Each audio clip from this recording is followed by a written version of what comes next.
მოგესალმებით, მეტრონომის სტუმარია, კლინიკა ჰეალაინის დამფუძნებელი და დირექტორი ირაკლი ბებიაშვილი. გამარჯობა ბატონო ირაკლი, მადლობა რომ დრო დაგვითმეთ. დღეს ვისაუბრებთ როგორც თქვენი პროფესიული მოღვაწეობის შესახებ, ასევე როგორია ყოველდღიურობა კლინიკის მიღმა. პირველ რიგში რომ მოგვიყვეთ თქვენს შესახებ, რატომ დაინტერესდით ამ პროფესიით და კონკრეტულად ამ მიმართულებით რა იყო ინსპირაციის წყარო? მოგესალმებით. მივესალმებით თქვენს მსმენელებს. და მე მინდა 2 სიტყვით ჩემ პროფესიაზე ვისაუბრო, რომელიც არა მარტო პროფესიაა, ჩემთვის არამედ ცხოვრების სტილია. როდესაც პატარა ვიყავი და დადგა დრო პროფესიის არჩევის, 2 მომენტი იყო ამ გადაწყვეტილების მიღებაში. ერთი ის, რომ მედიცინა არის ის დარგი, სადაც ვერასოდეს მიღწეულით ვერ დაკმაყოფილდები, მუდმივად თუ პრაქტიკოსი ექიმი იქნები, რა თქმა უნდა, სულ მუდმივად სხვადასხვა ადამიანებთან, სხვადასხვა დაავადებებთან გექნება შეხება, ეს ძალიან სერიოზული გამოწვევაა, იმიტომ რომ ჩემნაირი ადამიანისათვის ერთი და იგივე რუტინის ქვეშ ყოფნა არის არა მომხიბლელი. ბავშვობიდანაც მოგეხსენებათ, ადამიანები არ იცვლებიან, როგორებიც ვართ. ბავშვობაში, ახალგაზრდობაში, სტუდენტობაში, რა თქმა უნდა, სიცოცხლის ბოლომდე მეტნაკლები ტრანსფორმაციებით ვართ იგივე. ეს იყო მნიშვნელოვანი და დღესაც ვთვლი, რომ ნამდვილად არჩევანში გამიმართლა, არ შემწდარვარ, იმიტომ რომ 16-17 წლის ადამიანისთვის იმის გადაწყვეტა პროფესია მით უმეტეს, როცა არ ყავს არც დედა, არც მამა ექიმი, თუმცა ნამდვილად არ შემშლია ჩემთვის მისაღებ გადაწყვეტილების მიღება, მაგრამ მე მყავდა ინსპირაცია, ჩემი დიდი ბაბუა, რომელიც ნამდვილად ექიმი იყო და რომელიც დიდი სამამულობის დროს გარდაიცვალა, ისე რომ ფრონტზე გარდაიცვალა და ოჯახი არ დარჩენია და ეს პიროვნება იყო ჩემი ინსპირაცია. კლინიკა ჰეალაინს, როგორც ქვეყნის მასშტაბით, ასევე მის მიღმა ძალიან კარგად იცნობენ, რომ მოგვიყვეთ, როგორ გაჩნდა მისი შექმნის იდეა და რა გზა გაიარა დღემდე. ფაქტიურად რაც ახლა თქვი, ჩემი არჩევანის მთავარი мотиваცია იყო, რომ მოუწურავი შესაძლებლობები და ვარიაციები და ზუსტად 2005 წელს გამოჩნდნენ ადამიანები, საინტერესო ადამიანები, ვინც შემომთავაზა აბსოლუტურად ახალ დარგში მოღვაწეობად, მის განერგვის დარგში, თუმცა უკვე ფეხადგმული კი იყო საქართველოში და რა თქმა უნდა დანარჩენ მსოფლიოშიც და ერთი დიდხანს არც მიფიქრია, იმიტომ რომ კიდე ერთი გამოწვევა იყო, კიდე ერთი ახალი სფერო, სადაც შეიძლებოდა სიტყვის თქმა და რატომაც არა. ეს საინტერესო ადამიანები, ჩემი ერთი ძალიან ახლობელი იყო, მეორე ჩემი პედაგოგი იყო. პროფესორი თამაზ თამაზაშვილი და აქედან გამომდინარე ამ სამ ადამიანმა დავიწყეთ, გავაკეთეთ და ვაგრძელებთ. კლინიკა 20 წელზე მეტია, რაც საქართველოში არსებობს და მუდმივად ინარჩუნებს მოწინავე პოზიციას. რა განაპირობებს ამ სტაბილურ პირველობას და როგორ ხდება პროფესიული ზრდა განვითარება? რა თქმა უნდა, პირველ რიგში სტაბილურ განვითარებას განაპირობებს ის, რომ შენი საქმე უნდა გიყვარდეს. ამას ყველას ვეთქვი სტუდენტებს, იმიტომ რომ დღევანდელ დღეს არა მარტო პრაქტიკული საქმიანობით ვარ დაკავებული, არამედ სალექციო კურსიც გვაქვს და მე ერთ-ერთი უნივერსიტეტის პროფესორი გახლავართ და ეს ჩემი ვალდებულებაც არის სტუდენტების აღზრდა და мотиваცია უფრო მაღალი გაქვს, როდესაც გიყვარს შენი საქმე.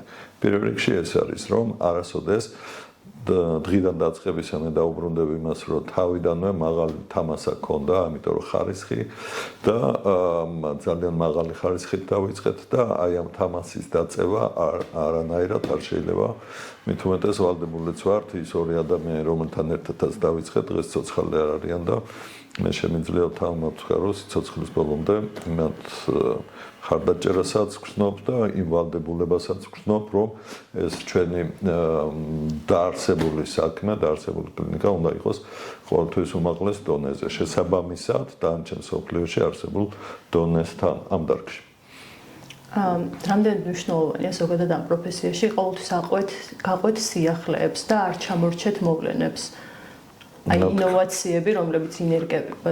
კი, შენიერი კითხვა არის და მედიცინა არის ზუსტად ის დარგი, სადაც თუ ინოვაციებს არ გაყვები, თუ ამ ინოვაციურ ტექნოლოგიებს არ დანერგავან შენ თვითონ არ მიილტვი იქითკენ, რომ სიახლეები დანერგო ან უკვე არსებული აპრობირება გააკეთო, მაშინ რა თქმა უნდა ძალიან მარტივად გადახვალ ათეულის მიღმა, ასეულის მიღმა და ცხოვრება თუ ინტერესო ხდება, თუ რაღაც ახალს არ იწყებ და ამას არ ავითარებ. და ამ დარგში მით უმეტეს მინდა ვთქვა, რომ მის განერგვის დარგი ერთ-ერთი ყველაზე სწრაფად განვითარებადი დარგია, კარდიოლოგიის შემდეგ გულისხმობ და ყოველ წელს იმართება სოფლიო კონგრესი თმის განერგვის ქირურგთა ასოციაციის მიერ და ყოველ წელს გონია რომ აი თითქოს რაღა უნდა მოხდეს ამ დარგში არის საბედნიეროდ არიან ადამიანები ვინც მიილტვიან ამისკენ ვინც ვერ ჩერდება და ყოველთვის მათი სურვილი და მოწოდება არის ის რომ სიახლეები დანერგონ და ეს დარგი კიდევ უფრო განავითაროთ თუ ფეხს არ აუბავთ, რა თქმა უნდა, როგორც ახლა ვთქვი, ის მიღწევები, რომელიც სხვა კლინიკებს აქვს, ჩვენ არ გვექნება და მე ვალდებული ვარ, ისეთი პატარა ქვეყნის წარმომადგენელი გახლავართ და მე მგონი დამეთანხმებით, რომ თუ შეგვიძლია, არავითარი სიზარმაცე, არავითარი უკანდახევა, რასაც ვაკეთებთ არ მარტო ამ დარგში, რასაც ვაკეთებთ, უნდა გავაკეთოთ საუკეთესოდ. ეს არის ჩვენი ქვეყნის მომავლისთვის აუცილებელი. ზოგადად განვითარებაზე ორიენტირებული ადამიანი ნებისმიერ პროფესიაში ასეც უნდა იყოს, რომ ინოვაციებს მუდმივად გავყვეთ. ექიმება ერთ-ერთი ყველაზე საპასუხისმგებლო პროფესია და ერთ შეცდომასაც კი შეუძლია ადამიანის ცხოვრების შეცვლა. ამ ყველაფრის გათვალისწინებით, რო გითხრათ, რა სირთულე ახლავს პროფესიას? ზოგადად ბრძანებთ თუ ამ დარგთან მიმართებაშია. თქვენ როგორც კონკრეტულად კი ბატონო, მე არა მარტო თმის გადანერგვის დარგით ვარ დაკავებული, ზოგადი ქირურგი, პლასტიკური ქირურგი. და როგორც ეხლა აღნიშნე, ეს მარტო ჩემი პროფესია არ არის, ცხოვრების სტილია, რა თქმა უნდა. ერთ-ერთი ცხოვრებაში, აი რაც ვარ, შეიძლება, ყველაში ყველა მომენტში არ იყო ისეთი სერიოზული, ისეთი ასე ვთქვათ, მობილიზებული, მაგრამ როცა საქმე ეხება დანარჩენ და იმას ვამბობ სიტუაციებს ჩვენ ცხოვრებაში, იმიტომ რომ მარტო პროფესია ხო არ არის ცხოვრება. მაგრამ აი როდესაც ექიმი ვარ და პაციენტი მყავს, აი მაშინ ვარ ყველაზე სერიოზული და მობილიზებული. რა თქმა უნდა, იმიტომ რომ როგორც თქვენ ბრძანეთ, შეიძლება ერთმა შეცდომამ მთელი შენი წლების ნაშენები, კარიერას თავი დავანებოთ, შენი სიამაყე რო შენა ესეთ გვერდში ხარ ადამიანებს და წირავ თავს პროფესიისთვის, ეს შეიძლება ყველაფერი უცებ დაინგრეს, დაიშალოს და გაგანადგუროს, კიდეც მე გამიგია, ახლა ვიცნობ მეთქი, ვერ გეტყვით, მაგრამ საერთაშორისო მაშინ მედიცინაში აღიარებული ქირურგებიც კი ერთი შეცდომის გამო იმდენად ვეღარ რეაბილიტირდნენ ზოგმა სუიციდის წადა, ზოგმა განახორციელა ეს სუიციდი, ზოგმა თავი დაანება საერთოდ პროფესიას და ასე რომ მე არ ვიტყვი რომ ჩვენ მოლიპულ გზაზე დავდივართ, მაგრამ ძალიან მნიშვნელოვანია რომ ყოველთვის იყო სათანადო დონეზე. და საბედნიეროდ ამას ვახერხებთ და კიდევ კარგი რომ უმეტესობა ექიმების ამას ვახერხებთ, იმიტომ რომ ძალიან ძნელია ექიმობა, მით უმეტეს ქირურგობა, მით უმეტეს ქირურგობა, იმიტომ ვახსენე რომ ძალიან კრიტიკულ სიტუაციებში გიწევს ფორს მაჟორულად გადაწყვიტო პრობლემა. მაკედან ძალიან რთული პროფესიაა, მაგრამ საამაყოც ამავე დროს და მე იმედი მაქვს, რომ იყოდ რომ საქართველოში ექიმებს განსაკუთრებულად სცემდნენ პატივს, დღესდღეობით ეს აღარ არის ასე სამწუხაროდ, მაგრამ ყველაფერი როგორც სამყარო ვითარდება სპირალურად, ასევე ეს პატივისცემა საქართველოში დაუბრუნდება თავის ღირსეულ ადგილს, მოძებნის ისევ ადგილს და ნამდვილად ესე იქნება, იმიტომ რომ დანარჩენ სოფლიოში ნამდვილად ასე არის, გნებავთ იმ ცისფერი ოკეანის იქით გნებავთ აქეთ ევროპაში, გნებავთ აზიაში, იმიტომ რომ ეს პროფესია ყველგან აღიარებულია და ყველგან საპატივცემულო. ქვეყნის ისტორიის ერთ-ერთ მძიმე მომენტში, აგვისტოს ომის დროს, თქვენ ბრძოლის ველზე ასრულებდით პროფესიულ მოვალეობას. ამ გამოცდილების შესახებ რომ მოგვიყვეთ და ზოგადად ბრძოლის ველზე იქიმობა რა ემოციებს იწვევს? კი 2008 წელი, რა თქმა უნდა, საქართველოს ისტორიაში ორი მიმართულებით შეიძლება იყოს ნიშნულოვანი. ერთი რომ საზოგადოება იყო შეკრული ერთ მუშტად და ნამდვილად იბრძოდნენ 5 დღიანი იყო, 6 დღიანი იყო თუ რამდენიც იყო, ხო? და რა თქმა უნდა დავმარცხდით ამ უზარმაზარი მონსტრის წინაშე, ხო? მაგრამ ნიშნულოვანი მეორე ის არის რომ ყველამ გააკეთა თავის საქმე, რაც ევალებოდა. მე როგორც ექიმი ვიყავი ამ პროცესში, წინა ხაზზე არ ვიყავი, მინდა გითხრათ.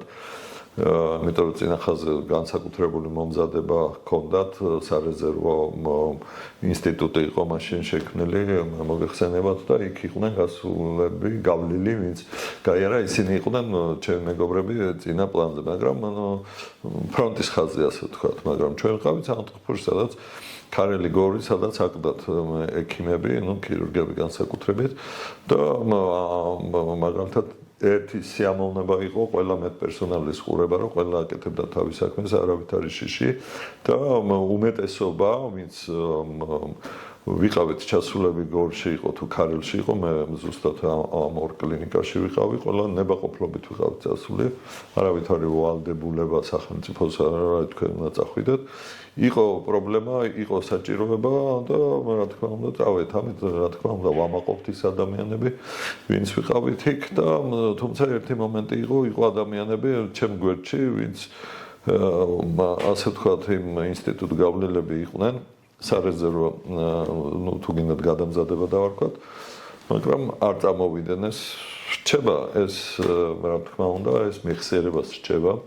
იმათ ევალებოდათ და არ წავიდეთ, ჩვენ არ გვევალე, ასაკიდან გამომდინარე იყო ეს ყველაფერი, ჩვენ წავედით, მაგრამ ამას არ აქვს მნიშვნელობა, იმიტომ რომ გასაკეთებელი გაკეთა, თუმცა ძალიან ბევრი ადამიანი შეეწირა მას და მოსაგონებლად ნამდვილად ვერაფერი ვერ არის, ვერაფერი ბედენა ვერ არის, თუმცა იმ პერიოდში დაიბადა ჩვენი თანამედროვეობის კოლექტიური გმირობის ჩამდენი შინდისელი გმირების ლეგენდა რომელიც გადავა ლეგენდად უკვე მომავალი თაობებისთვის, თორე ჩვენთვის თანამედროვე რეალობა იყო.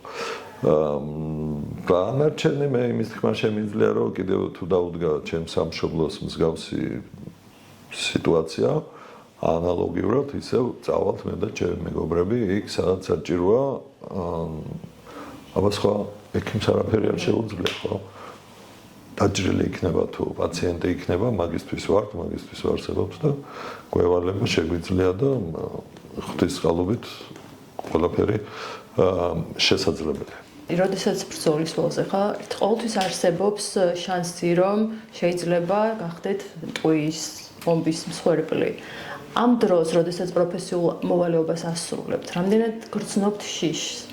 არა, აბსოლუტურად არავით არის შიში, როცა პაციენტთან ხარ და მით უმეტეს დაჭრილთან ხარ, ითიშები და მარტო იმ საქმეზე გადადიხარ, არავით არის შიშის გრძნობა, ახლა კი საკმაოდ დიდი დრო არის გასული, მაგრამ ნამდვილად მახსოვს რა არც მე არც ჩემს მეგობრებს, არავით არის შიშის გრძნობა არ ქონია, უბრალოდ ჩვენი მეგობარი, რომელიც ფრონტის წინა ხაზზე იყო, მაშინ კომუნიკაციის პრობლემა შეექმნა და სიმართლე რომ გითხრათ, იმაზე ნერვიულობდით, რომ ვერ უკავშირდებოდით და ისე მოხდა, რომ კომუნიკაცია არ ვაღლა, იმან დაგვირეკა, რომ მე უკვე თბილისში ვარ, ომი დამთავრდა და ჩვენ კიდე ისევ გახავით. ესეთი ხო კურიოზი ჰქონდა ადგილი ასეც. როგორც წარმატებულ ექიმს, ქირურგს ყველა გიცნობთ. მაგრამ როგორია თქვენი ყოველდღიურობა კლინიკის მიღმა და რამდენად ახერხებთ, რომ დააბალანსოთ პროფესიული და პირადი ცხოვრება? რა არის იცით ამ კითხვაზე პასუხი ჩემი მხრიდან იქნება ტენდენციური, იმიტომ რომ მე შეიძლება ვთვლი რომ აბალანსებ.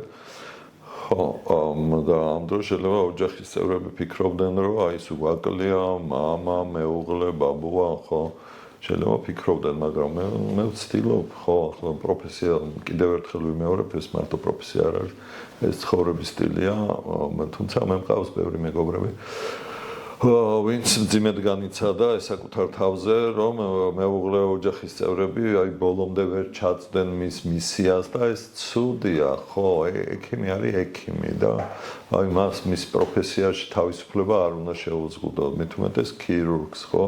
ქირურგი არ არის, რომ აი ოპერაცია გააკეთე დამთავრდა, სანამ ის არ გაეწერება, ხო, ოპერაციები სხვადასხვა სირთულის არის, სხვადასხვა არის урგენტული არის გეგმიური, აქედან გამომდინარე ვიტყვი რომ არ არის ადვილი პროფესია, რთული პროფესია და ყველა მიყვარს და ყველას პატივს ცემ, ვინც აი ამ პროფესიაში იხარჯება და მაქსიმუმს აკეთებს და ყველას ვთხოვ რომ რა თქმა უნდა შეეცადონ ეს საკუთარი ოჯახის დისბალანსის ხარჯზე არ იყვნენ წარმატებულები, იმიტომ რომ ეს ადამიანები, ვინც ჩვენ გვერდში არიან, რა თქმა უნდა არანაკლებ პატივისცემას მოითხოვენ და თუმცა თუ ექიმი ხარ, უნდა იექიმო. ნამდვილად დრო მზა ფორმულა ნამდვილად არ არის. რთულია, მზა ფორმულა არავის არ აქვს და არჩევანი წილი ნაყარია რო არის ეს ფანტასტიკური ნათქვამი კეისრის მიერ. წილი უკვე გაკეთებული გვაქვს, ნაყარი გვაქვს და ასე რომ უნდა ვიექიმოთ. თმის გადანერგვა ბევრი ადამიანისთვის რაღაც შიშთან ასოცირდება.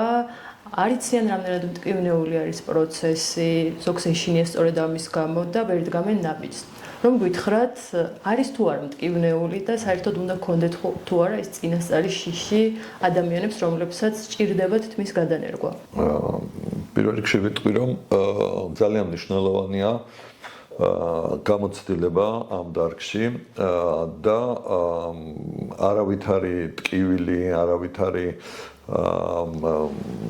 შიში პაციენტებს ამ 20 წლის განმავლობაში ნამდვილად შეიძლება იყოს 1 ან 2% პაციენტების, ვისაც შიში აქვს გადანერგვის მიმართ, ეს ჩვეულებრივი პროცედურა. კი, ერთი ყველაზე მნიშვნელოვანი მომენტი ის არის, რომ თმის გადანერგვის დარგში ვინც არის პაციენტების პოზიციას ვამბობ, ძალიან განათლებული პაციენტები არიან, ინფორმაციულად არიან ძალიან მომზადებულები, ასე რომ რეალურად მშვენივრად იციან, რომ ეს ადგილობრივი ანესთეზიის ქვეშ კეთდება, არანაირი განსაკუთრებული ტკივილი, მით უმეტეს რაც ეთივი მეთოდით დავიწყეთ თმის გადანერგვა, არავითარი პოსტ-ოპერაციული პერიოდი თითქმის არ არის და არის ძალიან კომფორტული თვითონ პროცედურის მიმდინარეობაც და რა თქმა უნდა პროცედურის შემდგომი რეაბილიტაციის პერიოდი. თითქმის არ აქვს მეორე დღესვე შეუძლია პაციენტს გავიდეს სამსახურში, მეორე დღესვე მიფრინავენ, ზოგი იმავე ღამეს მიფრინავს, იმიტომ რომ ეს ისეთი დარგია, რომ დანარჩენი სოფლიოდან ჩვენერად ჩამოდიან, როდესაც იციან, რომ აქ არის კლინიკა, სადაც ხარისხი გარანტირებულია და ჩვენთან ხარისხს მე მინდა პაციენტებს უთხრა, რომ ხარისხს განაპირობებს გამოცდილება და იმ გუნდის შეთანხმებული მოქმედება, რომელიც ასრულებს ამ ოპერაციას და როგორც გადანერგვის, სხვა ორგანოების, ქსოვილების გადანერგვის სხვა დარგებშიც თმის გადანერგვაც კოლექტიური შრომის ნაყოფი არის და აქედან გამომდინარე ეს ერთი ადამიანის ქირურგია არ არის, ერთი ადამიანის პროცედურა არ არის და აქედან გამომდინარე ამას ძალიან დიდი მნიშვნელობა აქვს და ჩვენს კლინიკაში ზუსტად 20 წელია დაახლოებით ერთ და იგივე სტაფი ვართ და 20 წლის განმავლობაში კიდევ როგორც ახლა ვთქვით ახალი ყველა მეთოდი რომელიც არსებობს აპრობირებული გვაქვს ყველა ტექნოლოგია დახვეწილია და კიდევ გამოჩენისთანავე აპრობირებას ვაკეთებთ ახალი ეს აპარატურა იქნება თუ ტექნოლოგია იქნება და ყველაზე მნიშვნელოვანი კიდე ის მინდა ვთქვა რომ საქართველოში არა მარტო ჩვენს კლინიკას ვაკებ დანარჩენ კლინიკებშიც საუკეთესო ტექნოლოგიები გამოიყენება და საქართველოს თმის გადანერგვა შეიძლება ვთქვა რომ მედიცინის დანარჩენ დარგებთან ერთად არის რამდენიმე დარგი რომელიც ნამდვილად ყველაზე განვითარებულია მათ შორის არის თმის გადანერგვაც და ამას იმიტომ ვამბობ რომ არც ერთ სხვა ქვეყანაში პაციენტს ისეთი რუდუნებით, ისეთი გულისხმიერებით და ისეთი ხარისხით არ მოეპყრობიან, როგორც საკუთარ ქვეყანაში. აქედან გამომდინარე, ყოველთვის მინდა ჩვენს თანამოქალაქეებს, მოსაუბრეებს ან თქვენს მსმენელს უთხრა, რომ ჯობია ყოველთვის პროცედურის გაკეთება, რაც მედიცინას ეხება საკუთარ ქვეყანაში.